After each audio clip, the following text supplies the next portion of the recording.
안녕하세요, 한별중 친구들. 오늘 배울 단어는 동물과 에너지. 첫 번째 단어 소화 중에 영양소가 소화되는 과정에 대해서 배워보도록 하겠습니다. 책 페이지는 158페이지입니다. 오늘 외울 것들이 조금 있으니까 정신 똑띠 차리고 함께 와주세요. 자, 수학 목표는 다음과 같습니다. 소화계의 구조와 기능을 설명할 수 있는지, 영양소의 소화와 흡수 과정을 소화효소의 작용과 관련하여 설명할 수 있는지, 이거는 차근차근히 오면 금방 이해할 수 있으니까 함께 가봅시다. 자, 우선 첫 번째.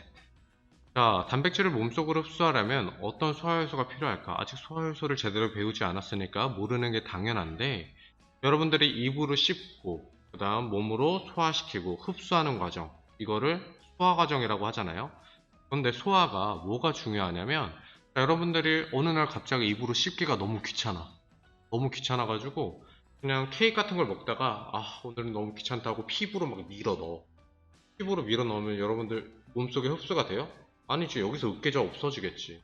이게 뭔 얘기냐면 몸속에 흡수가 되려면 잘게 잘게 쪼개진 다음에 그게 몸속으로 흡수할 수 있는 영양소가 되어야만 그 다음에 이제 소화가 된다는 거예요. 지금 이 그림을 보면 단백질 상태로는 흡수가 안 돼. 하지만 녹말이 막 쪼개진 다음에 포도당이 되면 그 다음에 이제 소화가 될 수 있다는 얘기예요. 알겠죠? 자, 그러면 영양소를 이용하려면 영양소가 세포막을 통과할 수 있을 만큼 아주 작아야 된다는 얘기입니다. 자, 녹말처럼 크기가 큰 영양소는 포도당처럼 크기가 작은 영양소로 분해되어야 한다. 자, 녹말 같은 경우는 포도당, 다른 경우는 뭐가 있는지 볼까요?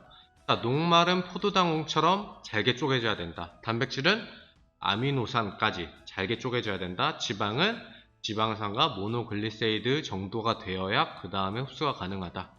자, 몸속에 흡수 가능한 영양소 이 정도가 있다라고 알고 있고, 이만큼이 쪼개져야 소화돼야 그 다음에 흡수가 가능하다는 거 꼭 기억합시다. 자, 그러면 음식물 속에 크기가 큰 영양소를 크기가 작은 영양소로 분해하는 과정 뭐라고요? 소화라고 한다고. 자, 우리 몸에서 소화 기능을 담당하는 기관계는 뭘까요? 소화계. 우리 했었잖아요, 그죠? 소화계의 구성은 저렇게 돼 있었는데, 자, 우리 158페이지의 그림을 잠깐 볼까요? 자, 158페이지의 그림을 보면 이게 지금 소화계예요. 자, 소화를 담당하고 있는 기관들이 모인 소화궤. 정확히 소화관을 물어보는 경우가 있어요. 소화관이 뭐냐? 음식물이 지나가는 터널 같은 공간. 이걸 소화관이라고 하는데, 자, 이걸 봤을 때 어떻게 음식물이 몸속을 지나가는지 한번 보도록 합시다. 자, 그냥 소화 과정 전체를 한 번에 보도록 하겠습니다. 자, 입속으로 음식물을 먹어. 똥 같은 걸 먹네. 자, 침이 나오고 뭔가 녹아서 쪼개져서 내려가기 시작했죠. 이제 위로 들어갑니다. 위로 들어가면 위액에 있는 펩신 그리고 염산이 작용을 해서 단백질을 분해하기 시작해요. 아까 그 못 들어가던 단백질 맞아요. 자, 그럼 단백질들이 이제 12지장을 거쳐서 12지장에서 이자익과 쓸개즙과 만나서 소장을 통해 가도록 하는데, 우리 몸 소화기에서 가장 긴 구간이죠. 소장. 왜냐면 소화할 것도 많고 흡수할 것도 많기 때문에. 이따 설명하도록 할게요. 자, 이렇게 되면 자, 지금 흡수되는 거 보이죠? 지금 이렇게 눈에 보이는 덩어리들이 막 흡수되는 것 같은데 실제로는 그렇지 않아요. 엄청 눈에 보이지 않을 정도로 작게 쪼개져서 그 다음에 흡수가 되는 거예요. 여기 소장에 있는 융털에서 흡수가 된 다음에 모든 수분과 것들이 빠져나가서 찌꺼기가 되어서 나오는 게 여러분들의 변이 되겠죠. 자, 그러면 이 과정을 입으로 들어간 음식물이 항문까지 이동하는 경우, 이거 어렵게 생각하지 맙시다. 자, 우리가 원피스에 루피 캐릭 있죠? 손이 고무고무처럼 늘어나는 애인데, 자, 만약 루피처럼 팔을 입속으로 해서 항문으로 나온다고 해봐요. 자, 그럼 처음에 어떻게 될까요? 입, 그다음 식도, 위, 소장, 대장, 항문 이렇게 되겠죠. 그래서 입, 식도, 위, 소장, 대장, 항문 이렇게 통해서 나오게 된다. 이걸 소화관이라고 한다. 자, 그럼 우리 아까 봤던 158페이지 그림 있잖아요. 자, 그 그림에 소화관이 어떻게 되는지, 어떤 과정으로 이렇게 지나가게 되는지 한번 체크해 보도록 합시다. 입, 식도, 위, 소장, 대장, 항문을 동그라미 쳐주세요. 그리고 이게 소화관, 여길 통해서 음식물이 지나간다. 이 외로 음식물이 가면 위급한 상황이에요. 빨리 응급실 가서 수술해야 되는 상황이니까 정신 똑띠 차리고 있읍시다. 자, 그럼 소화계는 어떤 기능을 하면 어떻게 구성되는지 넘어가도록 할게요. 자, 그럼 입안에 들어오면 침샘에서 침을 분비해요. 그럼 침은 어떤 작용을 할까요? 그냥 뭐 넘어가기 좋게 막 액체만 묻히는 걸까? 아니겠죠? 자, 이 실험이 굉장히 중요한 실험인데, 자, 이 실험 잠깐만 보도록 할게요. 자, 교과서 159페이지에 있는 실험입니다. 침이 어떤 영양소를 분해하게 되는지. 그래서 빼내요. 혀 밑에 있는 거즈를 빼서 침을 빼고, 그리고 깨끗이 씻어내서 침 속에 있는 성분을 이용해서 어떤 영양소를 분해할 수 있는지.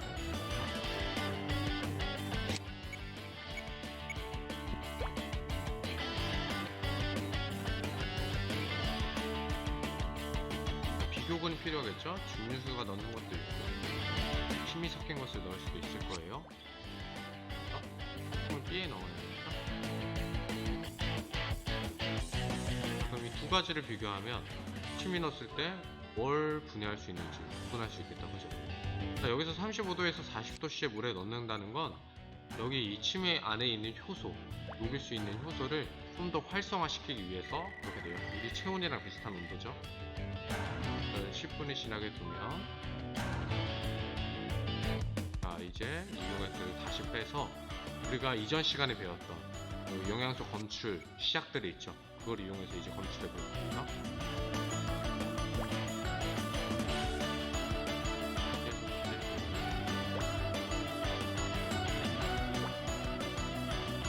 자, 이거 녹아청 이렇게 외웠었죠.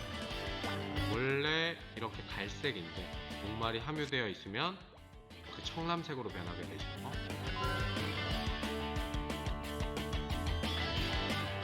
자, 저렇게 방금 시험관에 증류수를 넣었던데 변했다. 이건 뭐예요? 분해가 안 됐다는 거예요. 녹말이 그대로 분해가 안 됐다는 거예요. 그럼 B에서는 분해가 됐다는 거네? 그럼 뭐로 분해됐을까를 알기 위해서, 자, 다시 두 번째 실험을 하는 건데 80도에서 90도씨 힌트 나왔다. 이건 무슨 실험이겠어요? 베네딕트 용액을 이용했겠다, 이렇게 유추할 수 있고, 자, 시험관 B의 용액이 황적색으로 변했다. 포매황이었죠? 포도당이 들어있다. 자, 이 얘기는 뭐냐? 녹말이 침을 만나서 분해되었다, 이렇게 이해하면 됩니다. 자, 엿당으로 당으로 검출되었다. 그래서 분으로 변하였다. 이게 이 실험의 핵심입니다. 자, 이 실험을 왜 했느냐? 이 실험의 결론은 뭐냐면, 이런 소화효소, 소화계에 있는 소화효소들이 우리의 소화를 돕는다는 거야. 소화가 뭐였어? 잘게 쪼갠다. 음식물들을 우리 이로 씹는 건 기계적 소화라 그러고, 음식물이 이렇게 소화효소가 나와서 잘게 쪼개지면서 물질의 성질까지 바뀌는 걸 화학적 소화라 그래요. 이런 과정들을 거쳐서 결론이, 자, 녹말에 들어갔을 때는 청란색을 띄었다는 건 증류수가 넣었다는 거잖아요. 이때 증류수 넣었었죠? 사인펜으로 해봅시다. 청란색을 떴다는 건 그대로 녹말이 남아있다는 거야. 그죠? 자, 그리고 황적색으로 했다는 건 포도당으로 바뀌었다는 거야. 자, 그럼 둘 다 처음에 녹말을 넣었어. 그럼 A의 녹말은 증류수만 넣었기 때문에 그대로 녹말이 됐어. 근데 B 같은 경우는 침을 넣었죠. B 같은 경우는 침을 넣었는데 그랬더니 녹말이 포도당이 됐다. 그러니까 녹말은 검출 안 되고 포도당이 검출이 되었다. 이게 핵심이겠죠? 포도당에 검출됐던 건 엿당, 이런 것들, 당분이 검출됐다는 거예요. 여러분들이 밥을 입에 넣고 오래 씹으면 어떤 맛이 나죠? 약간 단맛이 날 거야. 오늘 집에서 밥 먹으면서 오래 씹어봐요. 이게 뭐냐면, 처음에 녹말을 먹을 때는 단맛이 없어. 그런데 그걸 오래 씹으면 엿당, 점점 쪼개져서 침이랑 섞이면서 분해가 되기 때문에 엿당으로 바뀌면서 단맛이 난다는 거예요. 자, 그럼 실험 결과로 알 수 있는 침해 작용이 뭐냐면, 녹말을 당으로 바꾼다. 이게 핵심이에요. 어렵지 않죠? 자, 그럼 이 침에 들어가 있는 효소의 이름을 어떻게 정했냐? 아밀레이스라고 정했어요. 아밀레이스라는 효소 이름을 정해줬고, 자, 이렇게 크기가 큰 영양소를 작은 영양소, 몸속에 흡수될 수 있게 작은 영양소로 분해하는 물질들을 소화효소라고 하고, 이게 가장 잘 활성될 수 있는 온도는 몇 도일까? 물의 체온과 비슷한 35도와 40도 사이. 자, 그렇게 이해하면 됩니다. 자, 그러면 책에 있는 몇 페이지냐면 160페이지를 보면 이것들이 나오는데, 줄글로 나와 있는 것보다 그림으로 보는 게 좋아요. 우선 줄글로 잠깐 보도록 할게요. 자, 침샘과 이자에서 분비하는 소화효소인 아밀레이스 등의 작용으로 포도당으로 분해된다. 나중에 최종 소화되면 포도당으로 영양소 흡수할 수 있다 했죠. 자, 단백질은, 자, 위에서 분비하는 소화효소예요. 여기서는 녹말만 분해할 수 있어. 그리고 이 위에서는 단백질만 분해할 수 있어. 뭐가 나오기 때문에 펩신, 그 이자에서 분해하는 요소인 트립신, 이것들이 작용해서 결국 아미노산으로 분해된다. 맨 처음에 배웠었죠? 자, 그리고 지방은 어떻게 되냐? 이자에서 분비하는 소화효. 이자에서 분비했다는 건 이자에서 만났다는 게 아니고 이자에서 분비해서 소장, 12지장에서 만났다는 거예요. 그래서 12지장에서 만나서 라이페이스의 작용. 이건 소화효소의 이름입니다. 자, 라이페이스 소화효소의 과정의 결과 지방산과 모노글리세리드로 분해된다. 이거 꼭 기억하고 있읍시다. 여러분들이 책에 줄글을 치면서 할 때 이렇게 하면 편해요. 소화효소에는 동그라미 치고, 자, 어디에서 분비되었는지, 어느 장소에서 만났는지 이런 식으로 해주면 편하겠죠? 꼭 한번 책에다 줄글 치면서 한번 봅시다. 자, 어떻게 소화되고 하는지 한번 우리가, 자, 우리 몸을 봤을 때 160페이지에 있는 그림이에요. 한 번에 볼 수 있는 그림도 있는데 따로따로 보면 더 좋을 것 같아서 이 플래시도 보여주는 겁니다. 자, 탄수화물, 아까 이 긴 다당류인 녹말이, 다당류라는 건 이게 한 당이에요. 여러 개가 달렸다 해서 다당이고, 엿당 같은 경우는 2당류라고 불러요. 당 2개. 아밀레이스에 있어 이렇게 엿당으로 바뀌게 되고, 소장에서 나오는 하나의 더 효소가 있는데 이건 말하지 않을게요. 여러분들이 외울까봐. 자, 얘는 얘까지 했어서 결국 포도당까지 쪼개게 된다. 자, 그러면 이전 단계에서 단백질도 봅시다. 자, 단백질은 입은 그냥 거쳐가. 근데 위에서 뭘 만난다 했죠? 펩신을 만난다 그랬죠? 자, 펩신이 이 단백질을 쪼개요. 여러 가지 작은 단백질들로 더 쪼개게 되고, 자, 폴리펩타이드들이 소장으로 가서 더 쪼개지게 되는데, 트립신을 만나서 쪼개지게 되고, 다 해서 펩신과 트립신 때문에 이 단백질이 결국 아미노산이 된다. 이렇게만 알고 있읍시다. 자, 그 다음 지방. 지방을 봤을 때 여러분, 지방은 위, 입 다 지나간 다음에 소장에서 처음 분해되기 시작해. 자, 뭐를 만나서? 아까 이자액에서 나왔던 라이페이스를 만나서 분해되기 시작해요. 지방산과 모노글리세리드로 나눈다. 그럼 이 그림을 보면 뭐 칼 같은 걸로 뭐 기계적 소화하는 것처럼 나누는데 이거 아니야. 이 그림이 조금 마음에 들지 않은데 기계적 소화하는 것처럼 나누는 게 아니고 실제로는 이 소화효소가 작용해서 화학적 성질, 그러니까 물질이 아예 바뀌는 거예요. 소화효소가 라이페이스는 지방만 만나면 이렇게 한 종류의 영양소만 이렇게 바꾸게 할 수 있어. 라이페이스는 지방, 아까 만났던 트립신이나 펩신 같은 거는 단백질, 또 뭐였죠? 아밀레이스는 녹말, 이런 식으로. 그러니까 화학적 성질로 아예 변하게 된다. 이거 알고 있읍시다. 자, 그래서 이 그림을 모두 합치게 되면 이런 그림이 나와요. 자, 다시 한번 보면 아밀레이스는 입에서 분해하고 결국 소장에서 한 번 더 분해된다. 하나씩 봅시다. 단백질은 위에서, 소장에서. 지방은 입 위 둘 다 거치긴 거치죠. 근데 소화효소를 만나지 못하고 소장에서 라이페이스를 만나서 분해된다. 그래서 지방을 많이 먹으면 설사 같은 걸 많이 하게 돼. 왜? 한 단계밖에 소화 단계가 없기 때문에 많이 먹으면 설사를 막 주룩 할 거예요. 아몬드나 호두 이런 것. 자, 그러면 이 그림 되게 좋은데 다른 그림도 혹시나 여러분들에게 도움이 될까봐 가져왔어요. 한번 봅시다. 자, 이 그림. 자, 이 그림도 마찬가지고 탄수화물, 단백질, 지방. 아까 상하좌우가 약간 바뀐 거죠. 그래서 표로 보고 싶으면 이걸 캡처해서 봤으면 좋겠고, 또 그림으로 한눈에 보고 싶다. 그럼 이렇게 해서 봐도 괜찮을 것 같아요. 침, 위액. 위액이 지금 녹말에 작용하는 거 아니에요? 트럼프 뛰는 거 보이죠? 자, 위액이 단백질에 작용해서 펩신이 작용해서 단백질이 쪼개진다. 자, 그리고 이자액, 소장에서 이자액과 만나서 트립신을 또 만나가지고 더 쪼개진다. 그래서 아미노산이 된다. 말테이스 펩티데이스, 아까 쌤이 말하고 싶었는데 말 못한 거는 여러분들의 교과서에 없어. 그러니까 시험에 안 나온다는 얘기예요. 그러니까 이 정도 소화효소들만 꼭 알고 있읍시다. 그리고 쪼개져서 뭐가 되는지, 이게 오늘의 핵심이에요. 자, 그러면 자, 소화된 영양소의 흡수. 자, 이 흡수됐을 때 모두 어디서 소화될까요? 포도당, 아밀레이스, 지방산, 모노글리세이드. 결국 최종적으로 어디에서 다 소화가 완료되었어? 소장이었죠. 그럼 소장에서 흡수되는 거야. 자, 그래서 소장의 대장보다 훨씬 길다, 얘들아. 소장이 모두 분해되고 흡수까지 해야 되기 때문에 훨씬 길고 마지막에 미처 다 흡수하지 못하는 수분까지 다 흡수하는 역할이 대장이에요. 대부분의 수분 역시 소장에서 흡수됩니다. 자, 그리고 소장 안쪽 벽은 주름과 융털 때문에 영양소화단은 표면적이 매우 넓어요. 자, 주름도 되게 많은데 그 안에 털들이 막 미세하게 다 있어. 이걸 쫙 펴면 엄청나게 넓어요. 한 사람의 이 소장을 다 펼치면 테니스 코트 분량 정도가 된다. 이거 한번 보도록 할게요. 어떤 구조냐면 소장 안에 이렇게 주름들이 많아 얘들아. 주름들도 많은데 그 주름에 이렇게 징그럽게 생긴 이 융털들도 많아. 징그럽다고 하지만 너희 뱃속에 다 있어. 자, 그랬을 때 이 융털 하나를 봤을 때 이 안에 모세혈관도 있고 그 안에 관이 하나 이렇게 나와 있다. 이걸 암주관이라고 합니다. 자, 그리고 여기서 영양소를 흡수할 수 있는 거예요. 자, 소화와 흡수, 쌤이 자꾸 나눠서 설명하는데 실제로는 다른 개념이기 때문이야. 소화는 잘게 부수고 화학적 성질을 바꾸는 거야. 뭐를 위해서? 흡수하기 위해서. 흡수는 우리 몸속으로 들어오게 하는 거예요. 근데 여기서 중요한 건 뭐냐면 이런 애들 있어. 쌤, 이미 우리가 음식물을 먹는 순간 우리 몸 안에 있는 거 아니에요? 이런 애들 있는데 그거 아니야. 이거 되게 이해 안 되는 부분이죠? 이거 대표적인 오개념인데 이게 집중해서 봐야 됩니다. 자, 여러분들이 음식물을 먹었어. 그리고 항문으로 나오게 되지. 실제로 여러분들이 입을 벌리고 있고 항문을 열고 있다면 바깥이랑 이어져 있는 거잖아. 맞아요? 자, 여러분들 곱창 다 먹어봤죠? 곱창 이렇게 생겼잖아. 그치? 이렇게 생겼는데 여기 바깥에 다 있는 건 다 알겠죠?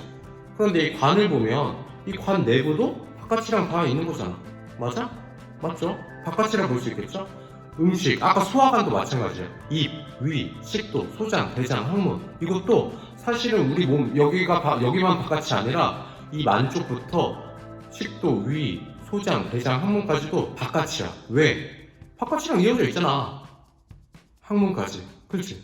그리고 음식물이 소화만 됐을 뿐 흡수되지 않았잖아. 그래서 거기는 아직 바깥이라는 거야.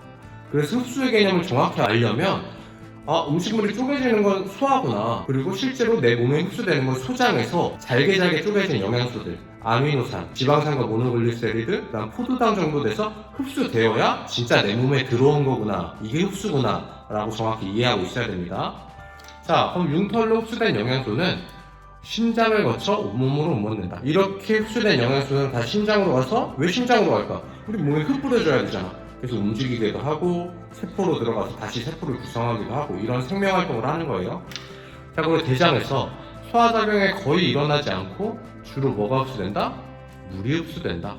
자, 근데 이렇게 하면 대장에서 대부분의 물이 흡수되는구나 라고 얘기하는 친구들이 있는데 아니에요. 소장에서 대부분의 물이 흡수되고 미처 흡수되지 못한 물이 대장에서 흡수되는 거야. 알겠지?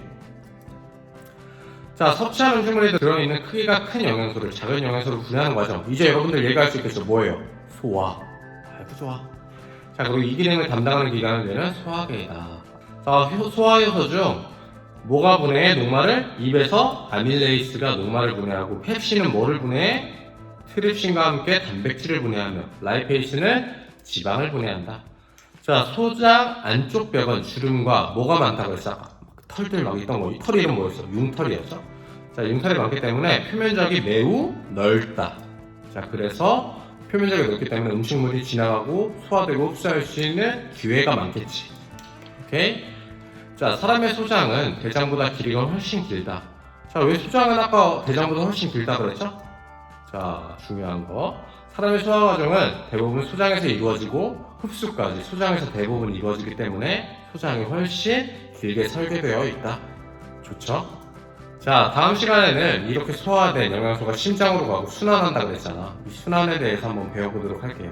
오늘 수업 고생 많았고, 자, 아마 10분 내외, 그러니까 20분 내외로 쌤은 이제 수업할 생각이에요. 그리고 저번에 해보니까 EBS 온라인 클래스를 듣고 문제를 푼 학생들이 점수가 훨씬 더 높더라고. 이건 좀 쌤이 고민해서 이렇게 지금 얼굴 나오는 화면까지 찍어보고 있는데, 만약 이게 더 효과가 없으면 EBS 온라인 클래스랑 진도 맞춰서 한번 섞어서 해볼 생각이에요. 그러니까 여러분들의 피드백과 그리고 질문과 답변에 따라서 쌤이 유기적으로 할 테니까 여러분들이 원하는 대로 여러분들에게 좀 더 효용적인 방법이 뭘지 고민해 본 다음에 해보도록 하겠습니다. 오늘 수업 고생 많았고 원격 수업으로 하루 종일 하는 거 힘든 거 다 알아요. 그래도 여러분들이 최대한 집중하고 그다음 어렵지 않게 끝낼 수 있도록 쌤들도 노력하고 있으니까 좀만 이해해주고 등교 수업 때까지 여러분들 모두 건강하게 다시 만나길 기대하고 있겠습니다. 안녕.